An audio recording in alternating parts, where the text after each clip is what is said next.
Sometimes family dynamics can shift in ways you never expect. Growing up, I always believed that love meant giving everyone equal chances, equal support, equal understanding. My little sister had been the center of our parents' universe for as long as I could remember, but I told myself that was just how some families worked. I convinced myself that maybe, just maybe, things would balance out someday. What I never anticipated was how dramatically everything would change when my brother-in-law decided he had seen enough of the dysfunction that had shaped our family for years.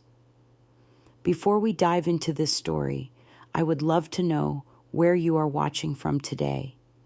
Please hit that like button if family drama resonates with you, and do not forget to subscribe, because trust me, you will want to hear how this unfolds. Let's get started.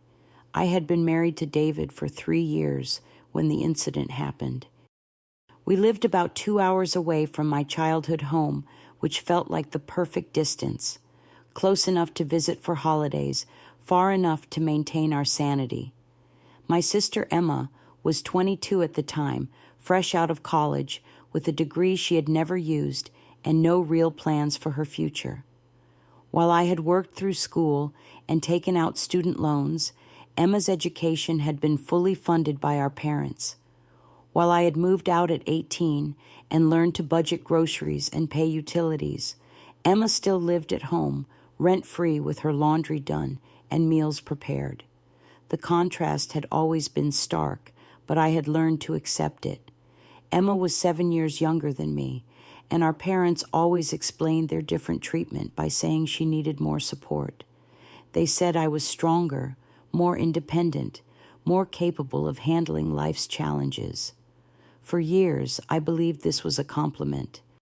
I took pride in my self-sufficiency and told myself that their favoritism toward Emma actually meant they respected my abilities more. David saw things differently from the beginning. He came from a family where expectations were consistent across all children. His parents had 3 kids, and each one was held to the same standards for chores, grades, and behavior. When he first witnessed the dynamics during our early visits, he would ask me questions afterward. Why did Emma get a new car while I was still driving my 10-year-old sedan? Why did our parents pay for her spring break trips while I had worked extra shifts to afford a weekend getaway? His questions made me uncomfortable because they forced me to examine patterns I had spent years normalizing. The breaking point came during Thanksgiving weekend. Emma had announced that she wanted to pursue a master's degree in art therapy, which would require another 2 years of school and approximately $60,000 in tuition and living expenses. Our parents immediately began discussing how they could restructure their retirement savings to support her dream.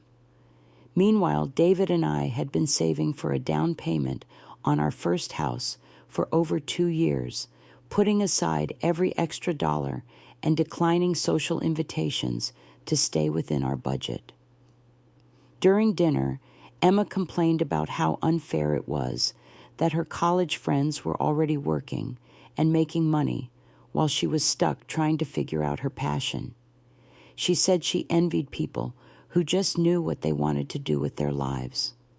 Our mother reached over and squeezed her hand, reassuring her that following your heart takes time and courage. Our father nodded along, saying that money should never be the deciding factor when it comes to pursuing your dreams. I felt something twist in my stomach as I listened to this conversation. I thought about all the times I had wanted to change my major but couldn't afford the extra semesters. I remembered working nights at a diner during my junior year because my financial aid had been reduced.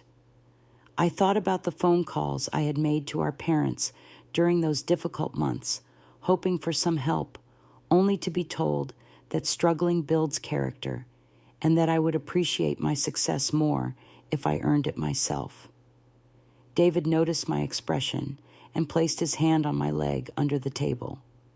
Later that evening, he asked me directly why I seemed so upset.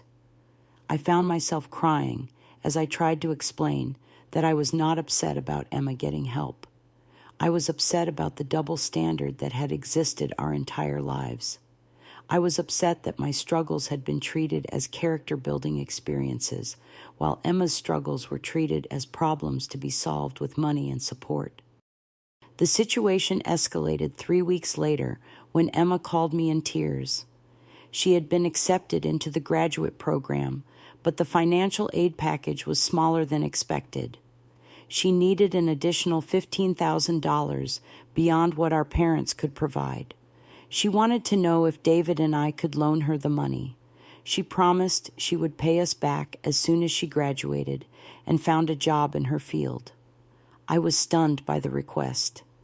David and I had been saving aggressively for our house down payment, and $15,000 represented more than a third of what we had managed to accumulate. When I hesitated, Emma became emotional and accused me of not supporting her dreams. She said she thought family was supposed to help each other and that she could not believe I would prioritize buying a house over her education.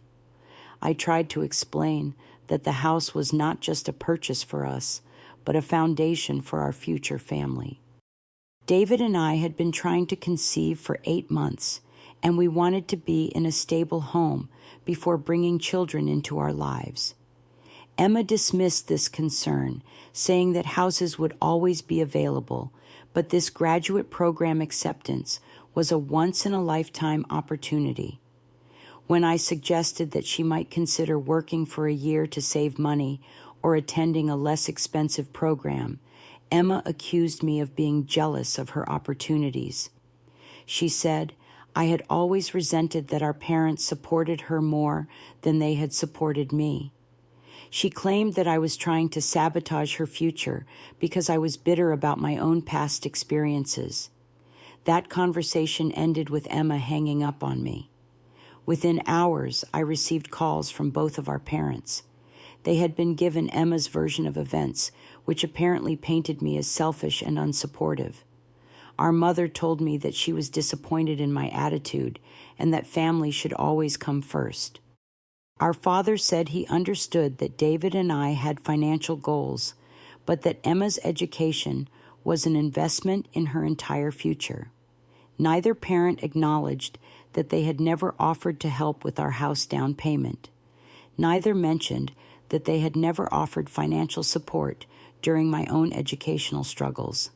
The conversation felt surreal, as if I was being criticized for failing to provide support that they themselves had never offered me. When I shared these conversations with David, I watched his expression change from confusion to anger. He had been quiet during most of the family dynamics up to this point, supporting me while trying not to interfere in relationships that predated our marriage. But something about this situation crossed a line for him. He said he could not stand by and watch my family manipulate me into sacrificing our financial stability for Emma's wants. David asked me to arrange a family meeting. He said there were things that needed to be addressed directly, and he was no longer willing to pretend that the dysfunction was normal or acceptable. I was terrified about what he might say, but I also felt a strange sense of relief that someone was finally willing to advocate for me in a way that I had never learned to advocate for myself. The meeting took place at our parents' house on a Saturday afternoon. Emma was there, along with our parents, David and me. The atmosphere was tense from the moment we arrived.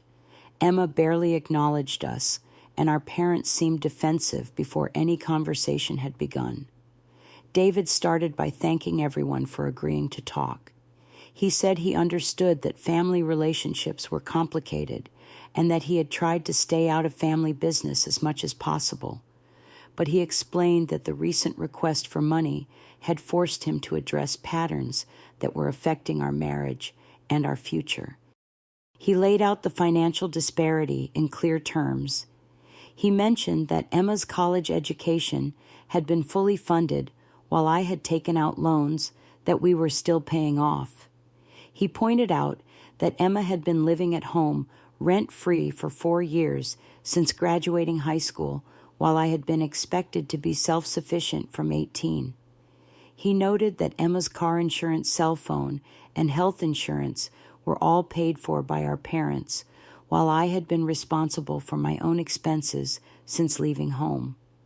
Our father interrupted to say that every family handles finances differently and that their decisions about supporting their children were not up for outside judgment. David responded calmly that he agreed families make different choices, but that those choices should be consistent and fair. He asked why the same child, who was capable of independence and character building through struggle, was suddenly unable to provide financial support for her sister's education. Emma spoke up at this point, saying that David did not understand our family dynamics and had no right to interfere in our relationships. She said that just because he came from a family that was cold and unsupportive did not mean he should try to make our family the same way.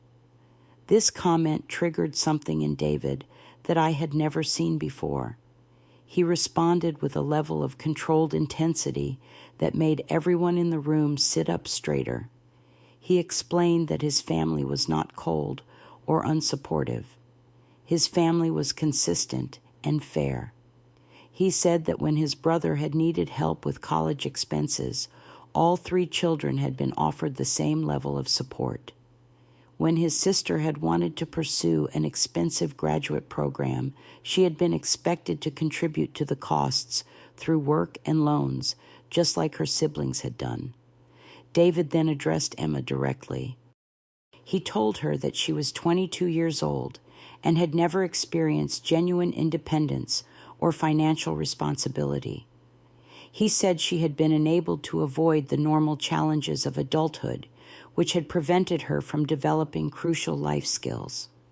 He explained that her expectation that other people should sacrifice their financial goals to fund her choices was a direct result of this enabling. The room fell silent as David continued. He told Emma that her accusation that I was jealous was actually backward.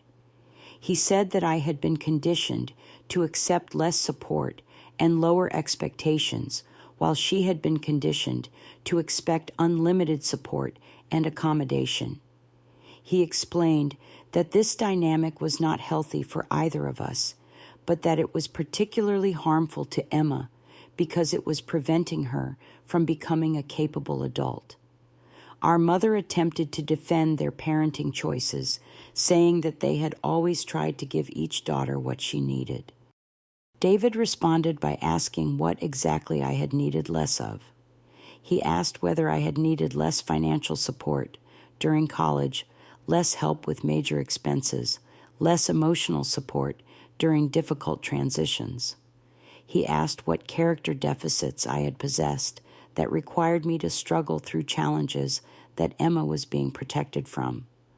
Our father became visibly angry at this point and told David that he was out of line. He said that their parenting decisions were not subject to judgment from someone who had only been part of the family for 3 years. David acknowledged that he was relatively new to the family, but said that sometimes an outside perspective could identify problems that people inside the situation had stopped noticing. What happened next was something I will never forget. David stood up and walked to his briefcase, pulling out a folder of documents. He had prepared financial calculations that outlined exactly how much money our parents had invested in Emma's life compared to mine. The numbers were stark and undeniable. Over the course of our lives, Emma had received approximately $120,000 more in direct financial support than I had.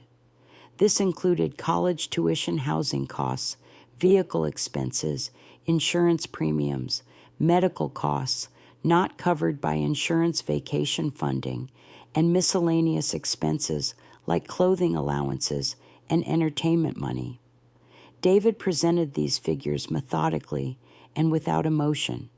He explained that he had spent weeks gathering information from conversations and casual mentions to compile this analysis.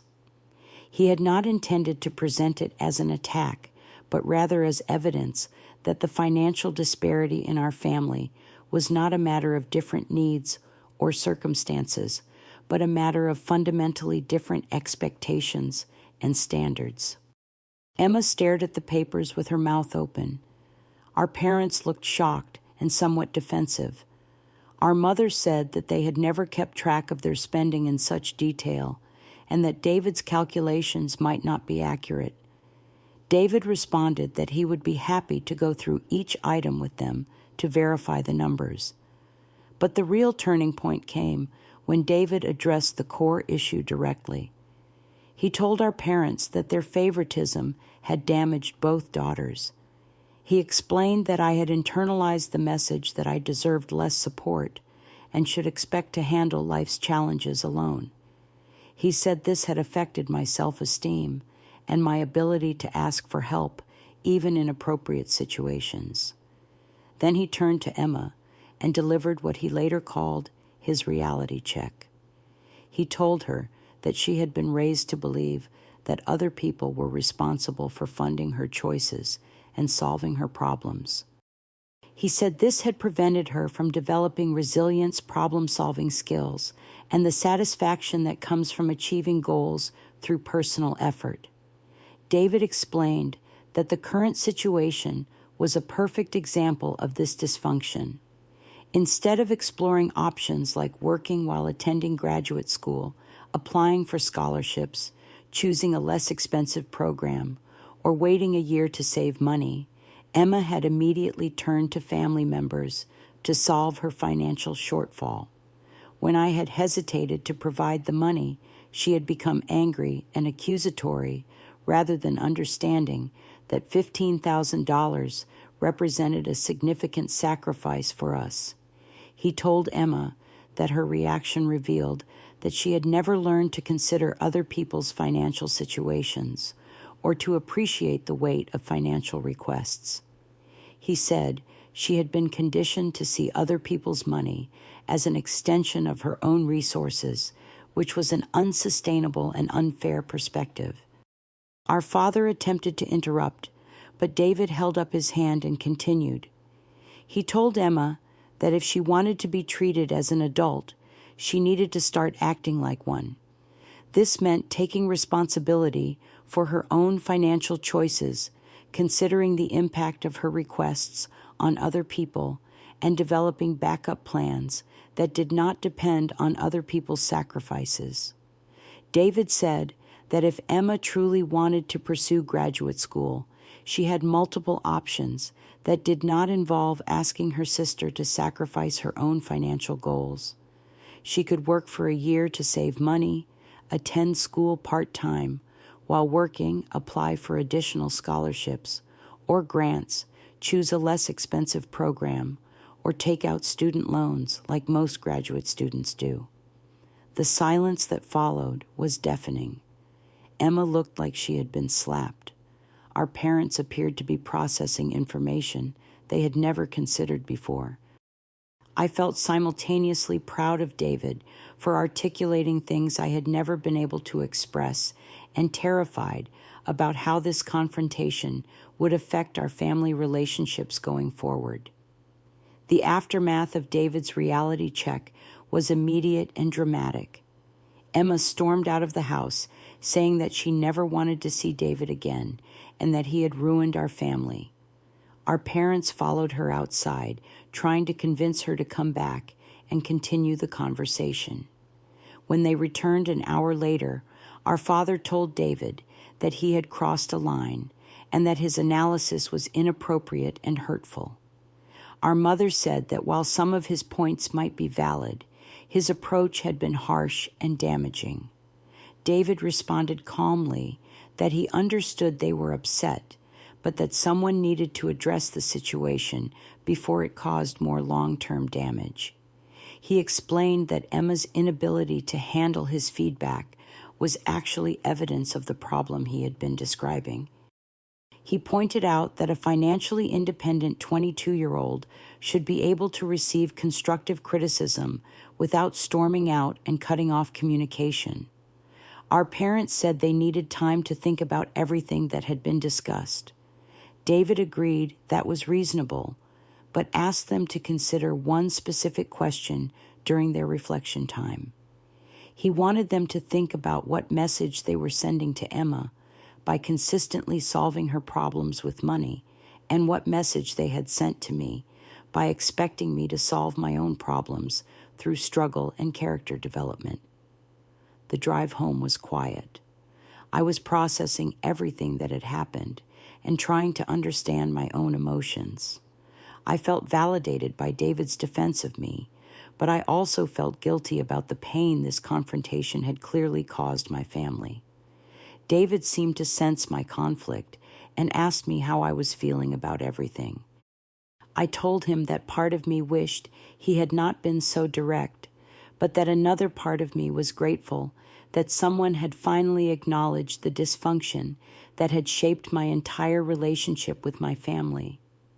I admitted that I had spent years convincing myself that their different treatment of Emma and me was normal and acceptable, even though it had always felt painful. David explained that watching my family take advantage of my generosity and kindness had become increasingly difficult for him. He said he could not stand by and watch them manipulate me into sacrificing our financial stability for Emma's convenience, especially when they had never offered us any financial support for our own goals. He told me that his confrontation had not been about attacking my family, but about protecting our marriage and our future. He explained that if we had given Emma the $15,000, it would not have been the last request. He predicted that there would have been additional financial emergencies, graduation expenses, job search support, and eventually requests for help with housing or other major life transitions. Over the following weeks, David's predictions proved accurate. Emma did not speak to either of us for 3 weeks. When she finally called, it was to ask if we had reconsidered our decision about the loan. When I explained that our position had not changed, she became angry again and accused David of turning me against my own family. Our parents called several times during this period, asking if we could find some middle ground or compromise. They suggested that we could loan Emma a smaller amount or provide the money with a specific repayment schedule. Each time, David patiently explained that the issue was not about the specific amount or terms, but about the principle that Emma needed to learn to solve her own financial challenges. After 2 months of tension and limited communication, something unexpected happened. Emma called to tell me that she had been accepted for a graduate assistantship that would cover her tuition and provide a small monthly stipend. She had also found a part-time job that would cover her living expenses. She would be able to attend graduate school without any financial support from our parents or from us. When I congratulated her on finding these solutions, Emma admitted that she had never seriously explored these options before because she had always assumed our parents would handle any financial shortfalls. She said that David's confrontation had initially made her angry, but that it had also forced her to research alternatives she had never considered. Emma apologized for her reaction during the family meeting and acknowledged that she had never really understood how much financial support she had received compared to me. She said she had always assumed that our parents' different treatment was based on our different personalities and needs, not on favoritism or inconsistent standards. Our parents also began to acknowledge that their approach had created some unintended consequences. Our mother admitted that they had been so focused on protecting Emma from financial stress that they had never taught her important life skills around budgeting, problem-solving, and financial independence. Our father said he was proud of Emma for finding her own solutions, and that watching her handle these challenges had given him confidence in her abilities. The changes in our family dynamic were gradual but significant. Our parents began including David's perspective in family discussions rather than dismissing it as outside interference. Emma started asking for advice rather than money when she encountered challenges. Most importantly, I began to recognize and value my own strength and resilience instead of seeing them as proof that I needed less support than other people. David's reality check had been painful in the moment, but it had ultimately freed all of us from patterns that were holding us back. Emma learned that she was more capable than anyone had given her credit for. Our parents learned that protecting their children from challenges could prevent them from developing important skills. And I learned that advocating for fair treatment was not selfish or mean, but necessary for healthy relationships. The experience taught me that sometimes love requires difficult conversations and uncomfortable truths.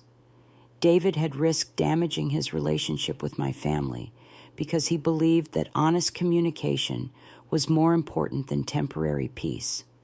His willingness to address the dysfunction directly had ultimately strengthened our marriage and improved our family relationships.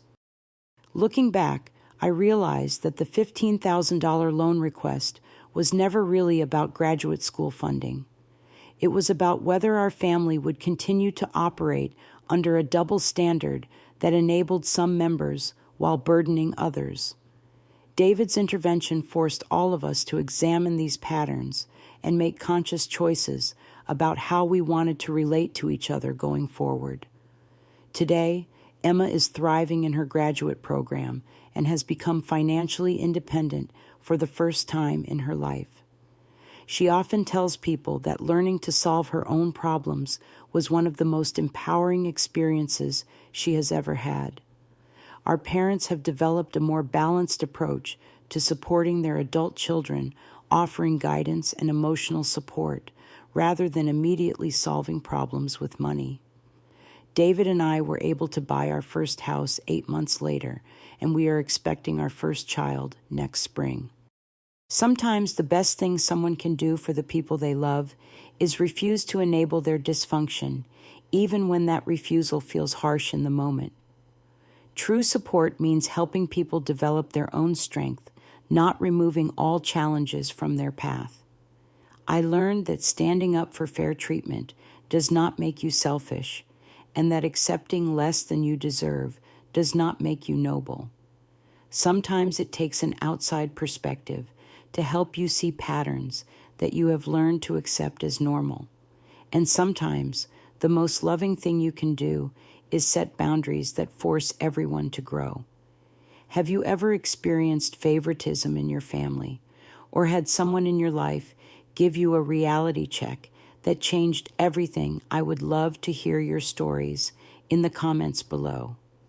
If this story resonated with you, please give it a like and share it with anyone who might need to hear that standing up for yourself is not selfish. Subscribe for more stories about family dynamics, personal growth, and finding the courage to address difficult situations. Thank you for listening, and remember that sometimes the most uncomfortable conversations lead to the most meaningful changes.